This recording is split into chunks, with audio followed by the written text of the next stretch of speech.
Seorang gadis sedang menggambar di sudut. Tiba-tiba sepertinya mendengar sesuatu dan mengerutkan kening. Kemudian gadis itu membuka buku bergambar. Gambarlah pensil di tangan Anda dengan cepat di selembar kertas. Pada saat yang sama, dia melihat sekeliling seolah sedang mencari sesuatu. Sampai dia melihat pasangan yang aneh. Gadis itu dengan cepat menyelesaikan gambar di tangannya. Lalu menyusul, pria itu memberikan lukisan itu kepada pihak lain. Melihat gadis itu panik dan pergi, anak laki-laki itu juga menjadi bingung. Tapi setelah melihat gambar yang gadis itu berikan padaku, meski konten di atas agak berdarah, namun pria itu tetap memuji bakat seninya. Namun, ketika mereka melewati lokasi konstruksi, sebuah batang baja yang terjatuh secara tidak sengaja terjatuh.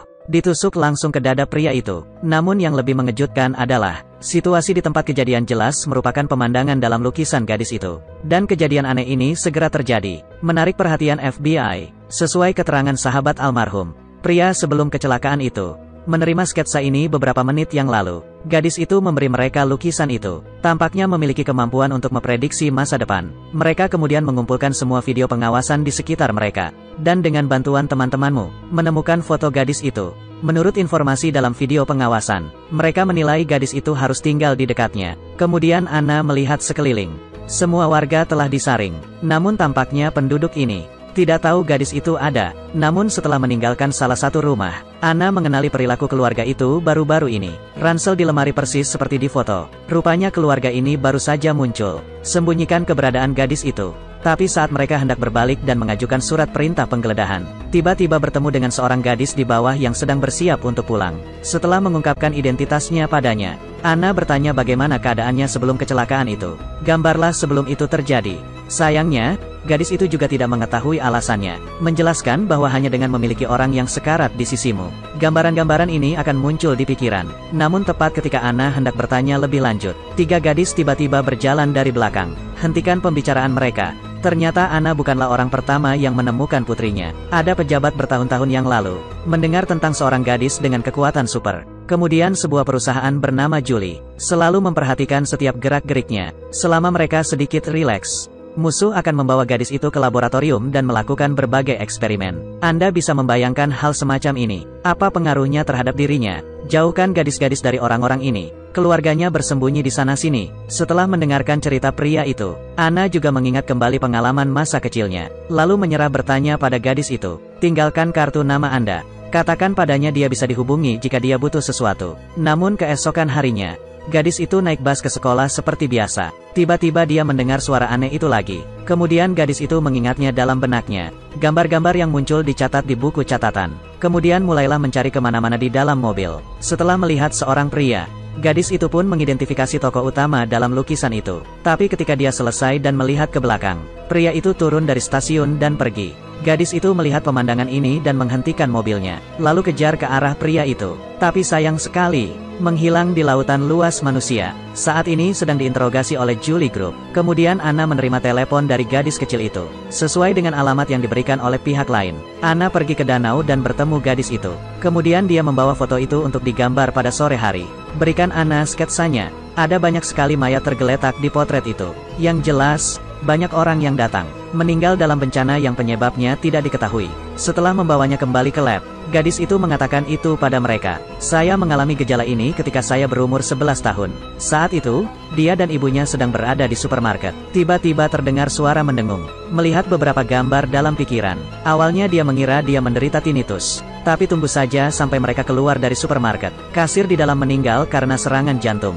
Dan beberapa bulan kemudian, gadis di kelas melihatnya dalam pikirannya. Guru itu tergeletak di jalan yang penuh pecahan kaca. Tidak lama kemudian, guru tersebut mengalami kecelakaan mobil. Orang tuanya setelah mendengar tentang situasinya, pergi ke rumah sakit untuk pemeriksaan. Setelah itu, banyak orang mempelajari saya. Justru karena alasan ini, keluarga mereka baru saja mulai mengatur, bergerak untuk mencoba menjauh dari orang-orang ini. Tunggu sampai profesor selesai memeriksa. Ia menemukan bahwa lobus otak gadis itu aktif secara tidak normal. Pada saat yang sama bagian otak ini hirup oksigen dan darah dalam jumlah besar. Dahulu kala sang profesor memikirkan masa depan. Apa yang terjadi akan mengirimkan riak ke masa lalu. Dan otak gadis itu sepertinya, riak ini memiliki persepsi yang unik. Itu adalah suara senandung yang selalu didengar gadis itu. Menurut deskripsi gadis itu, Peter mengambil database stasiun bus. Sesuai dengan penampilan pria di potret itu, mereka membandingkan foto dari kartu. Akhirnya ditemukan Dunchan, dan menemukan alamatnya. Ana kemudian pergi menuju kediaman pria itu.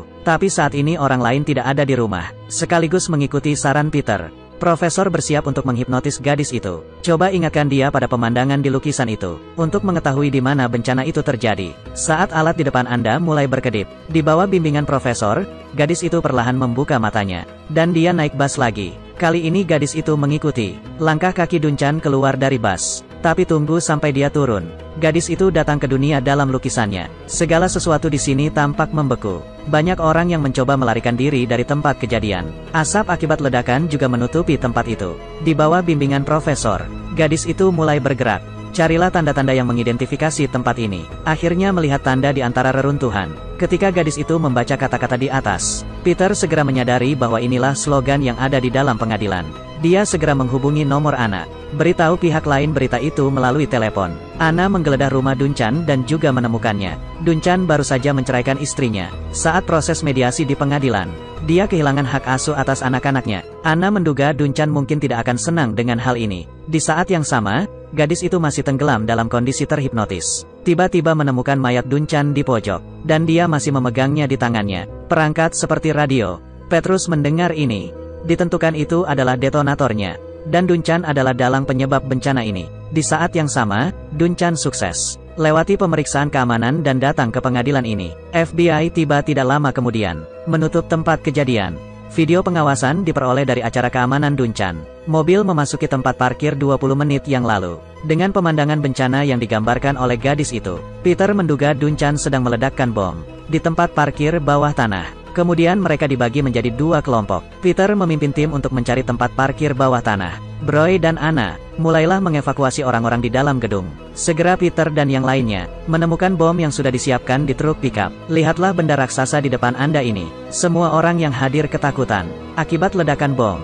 Beruntungnya, cara ledakan bom ini tidak rumit. Sementara para ahli penjinak bom sedang membongkarnya, disembunyikan di dalam gedung.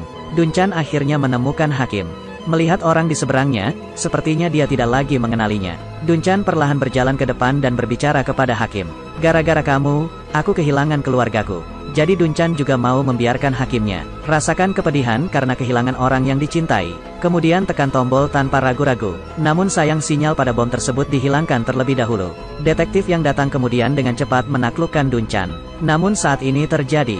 Pria itu meninggalkan laboratorium bersama putrinya. Tiba-tiba dia sudah tidak jauh dari rumah. Melihat sebuah mobil mengikuti mereka. Setelah bergegas kembali ke rumah, pria tersebut segera meminta keluarganya untuk mengemasi barang-barangnya dan bersiap untuk berangkat. Tapi tidak lama, hingga pria itu membukakan pintu kamar putrinya. Gadis itu telah menghilang.